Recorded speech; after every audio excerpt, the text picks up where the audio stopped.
A year ago, almost to this exact date, I was given some of the most devastating news of my life. And then I made a decision. I chose to delay treatment of my cancer by more than 7 months so that I could travel the country and live out a childish dream. Now I sit in that same office on Good Friday of all days, awaiting the results of my first PSA blood test since the surgery. And if there is any detectable amount of PSA in my blood, then my choice to delay would have very likely been one of the worst decisions I've ever made. Let's pull it up right now. Drum roll, please. Sentient life at its core is merely a long string of decisions. Even from birth, we immediately begin to make choices. Eat this, don't eat that. Look here, don't look there. Stay, don't go. Our every waking moment is consumed with hundreds of thousands, if not millions, of decisions ranging from the mundane to the life-threatening. Like the proverbial rat in the maze, we seek to string together the correct sequence of satisfactory decisions that will lead us through to the cheese at the end. But all too often, we are so focused on that reward waiting in the researcher's lab that we lose sight of the fact that the line between a good decision and a bad decision, the difference between life and death, is much thinner than we thought.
I guess before I can get into the events of Good Friday, I should probably introduce myself. My name is Ken Bray, and I'm a Masters 1B powerlifter in the United States Powerlifting League's Raw Division and a member of their national team. On December 13th, 2015, I received an email invite to compete in the Ohio Classic Push-Pull at the Arnold Schwarzenegger Sports Festival in Columbus, Ohio. This is a pro-level competition on one of the largest, most respected stages in all of strength sports, and not to mention one hell of a way to kick off the 2016 season. Yeah, this was a dream come true. And even though the push-pull, or bench press deadlift only event, is not my strongest, and the invite arrived just 2 days before I was to undergo the surgical removal of my prostate gland and the cancerous tumor that it contained, I still told myself, Ken, as long as you don't die on the operating table, accept the fucking invite.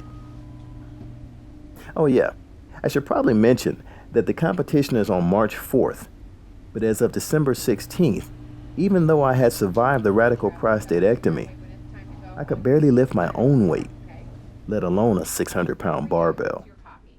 So you had here for the prostate cancer. Your discharge medications are on page 2, so they're going to send you home with, some I brought an extra one. They want you to call radiology to schedule for a cystogram in 7 to 10 days. 7 to 10 days from now? Mm-hmm. Okay. okay? Make the appointment with urology, and that's on the instructions, so we just make sure you do that. Okay. Activity instructions, they want you to basically take it easy. Don't push yourself. Don't lift anything.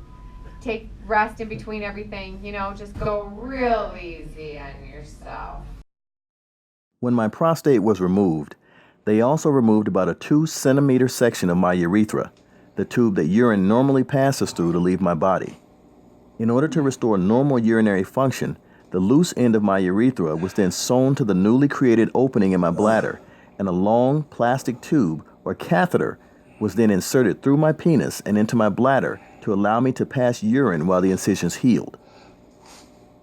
It very quickly became the bane of my existence. Emergency Trudy speaking. How can I help you? Yes, I'm on my way into you. I just had prostate surgery a week ago. Let you talk to a nurse. Okay.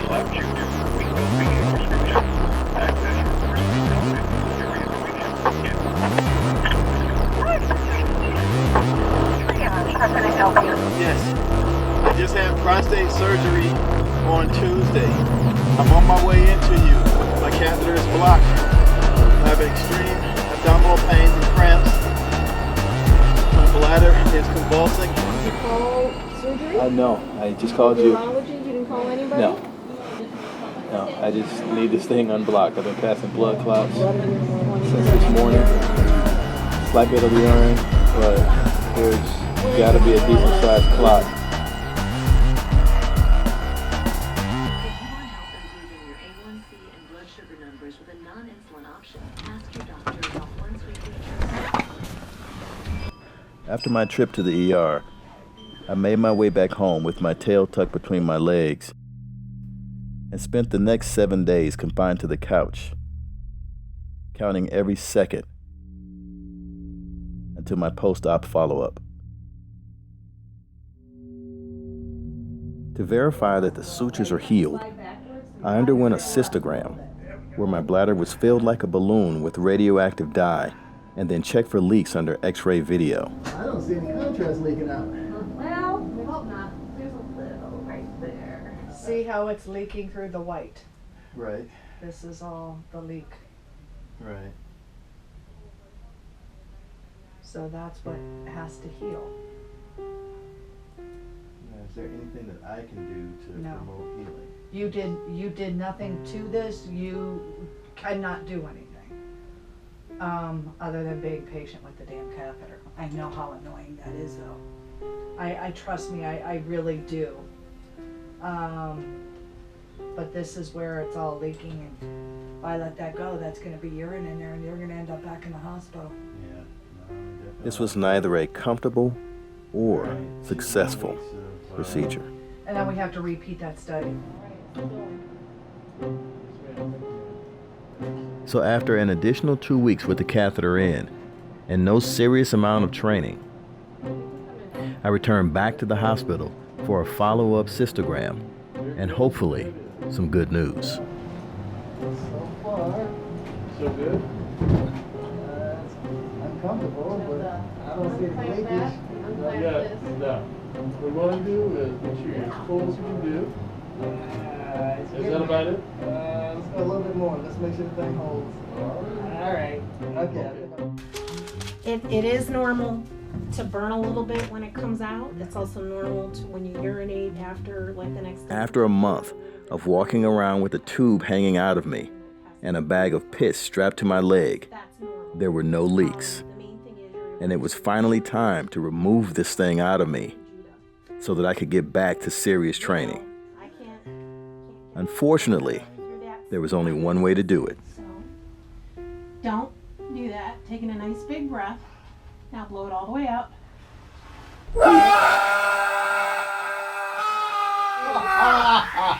Okay. There you go. Breathe. You gotta breathe. You could have warned me. We're planning our next visit is going to be in 3 months. In March. In March, and so between then and now, just try and keep up with the Kegel exercises. If you're doing some weights, you're gonna notice that you're probably gonna leak a little bit more because it's kind of like A lot of intra-abdominal pressure, Yeah, so yeah. don't be surprised. Yeah, I'll just make sure to Yeah. not have a full But try bladder. not to overdo it. Yeah, right. Okay, so I have the Arnold Yeah. Schwarzenegger Classic it's on March 6th. All right. And I would have preferred there to be a local-ish competition to start the season, but To get you started. but the yeah. schedule is what it is. So Sure. I fully intend on doing a 600-pound deadlift and a 300-pound bench press. Damn.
You ready to ride?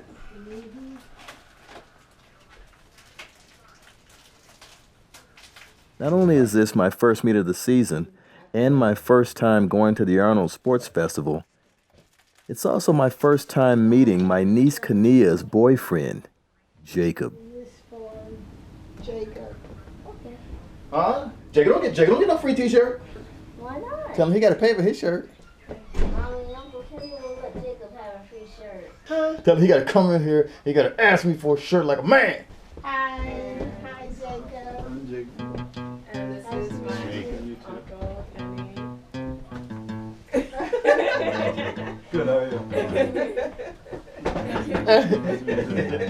Y'all ready to roll? Hey, Hey. Molly said, do you have your license? Yes, I have my license. And if you can, remember that you have a teenager driving behind you. Perfect to his right hand, rubber band. Don't let my sack still gleam on the leather seat. I got to keep my. Is he legally allowed to drive in the United States? Yeah. Then what's the problem? Oh, honey, guess what? What's that, baby? Chick-fil-A has cheese sauce.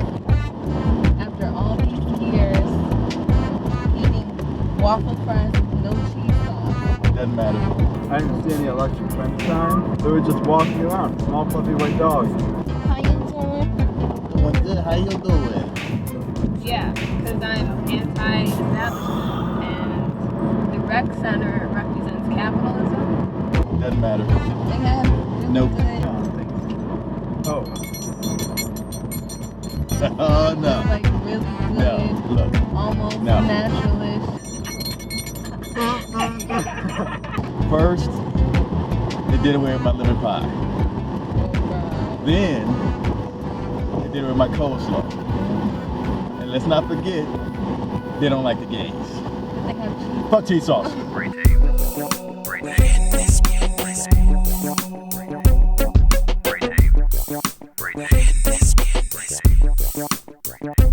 March up on you subtle like left, right.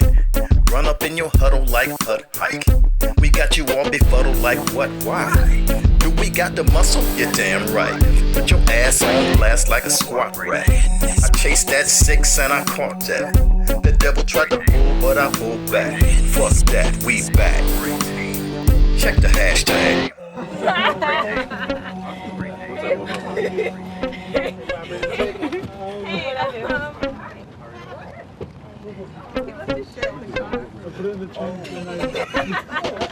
He left his shirt in the car.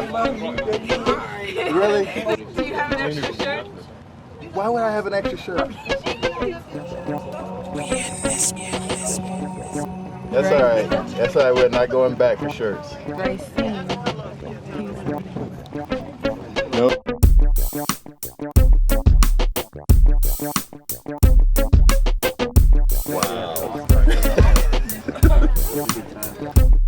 I make that heavy look mad light. Skinny jeans fit your legs like mad tight. I mean to each his own, but bruh, that's sad. And I'm coming all exotic like pad thai. The reason why is I'm a real fucking bad guy. The tumor tried, but it really was a sad try. Had I waited, yeah, I might have died, but I didn't.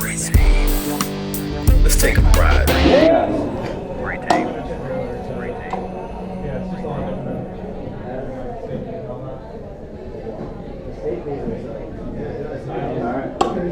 Prior to the start of competition, each athlete's gear and equipment is inspected in detail, down to the socks and underwear, to verify that everything they'll be competing in is within league specifications. This is where I learned of a change to the rules in 2016 that affected a piece of my equipment.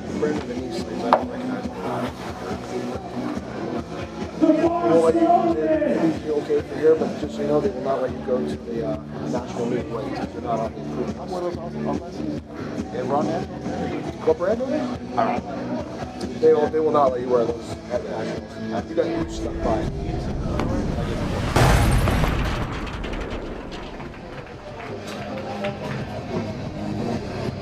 Load the bottom. And Bray. The average recovery time from radical prostatectomy is 4.5 months. I stand here 2 months and 3 weeks out from my procedure. Yeah, I could use that as an excuse. But that would make me average. Fuck that. Who wants to be like everybody else?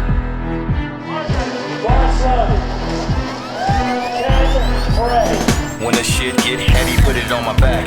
You can hit it with an axe and it won't crack. See, I done been to hell and I've been back. Never gonna derail cause I'm on track. I'm that black cat on they path. They don't like to see me coming on the warpath.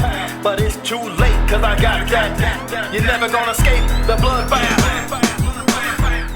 253 pounds for his opener.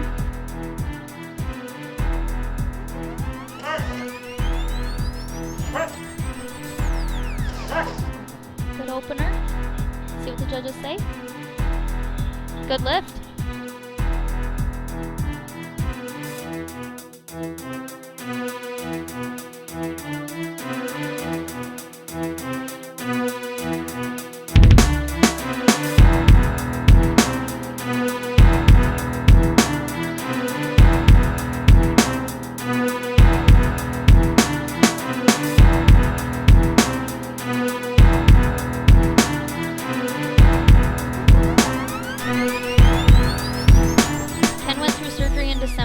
Is now cancer-free and is planning on competing in 8 meets in 2016. So this is just his warm-up.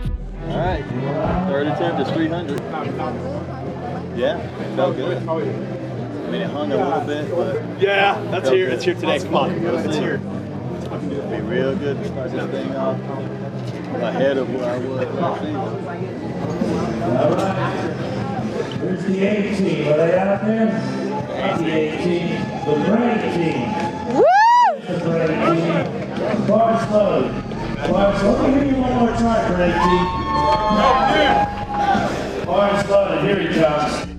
The bench press has long been my Achilles heel. But as I stood before my nemesis on this day and said a quick prayer, then slid into position underneath it, I confidently said to myself, "This is the day that I beat you." Then, at the precise moment that the spotter released the 300-pound barbell to me, I lost focus and relaxed my shoulder. And that was all it took.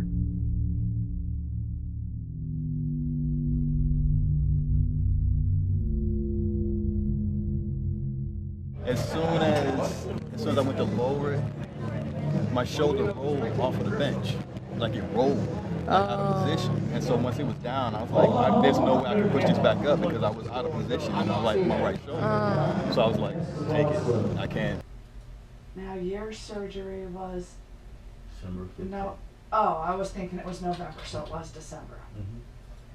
So following the surgery, your PSA is undetectable. Yes!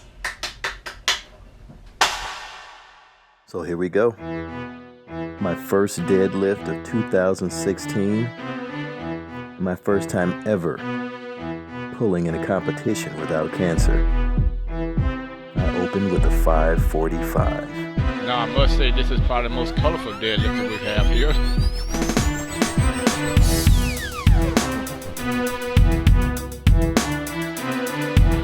546 pounds made it look real easy. Lifting in red and white. All we needed was a little blue and some stars, and we'd have to salute him.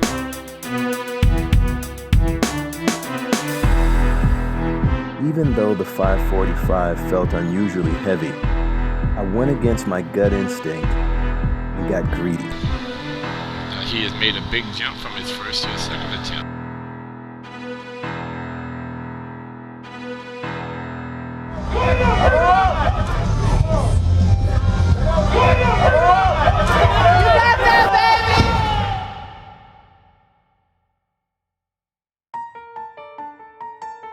So what exactly does it mean to be cured? To most, it simply means being freed of an illness. But can one call themselves cured if the remedy leaves them in a condition worse than when they were afflicted? I don't believe so.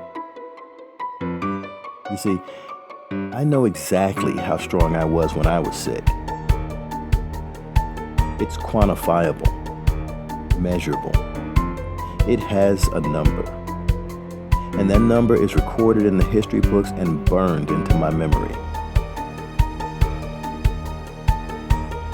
So now that I am cancer-free, I am happy. But I will neither refer to myself nor allow myself to be referred to as cured until I have exceeded that number, until I have surpassed it. For me, truly being cured means moving beyond. They don't know his struggle. They don't know his journey. They don't care about the journey, man. Hey, you care about it. Yeah. That's all that matters. Silver medal. Give me a huge ovation for Ken Bray. Let me hear you, Team Bray. Come on, Team Bray.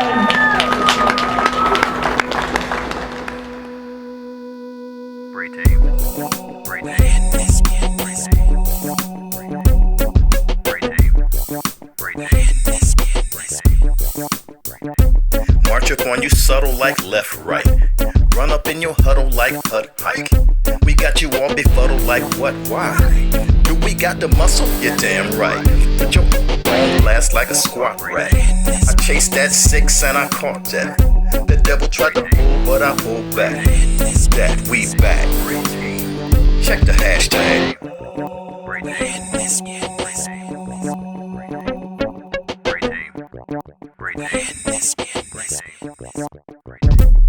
I make that heavy look mad light. Skinny jeans fit your legs like mad tight. I mean to each his own, but bruh, that's sad. And I'm coming all exotic like pad thai. The reason why is I'm a real bad guy. The tumor tried, but it really was a sad try. Had I waited, yeah, I might have died, but I didn't. Let's take a ride.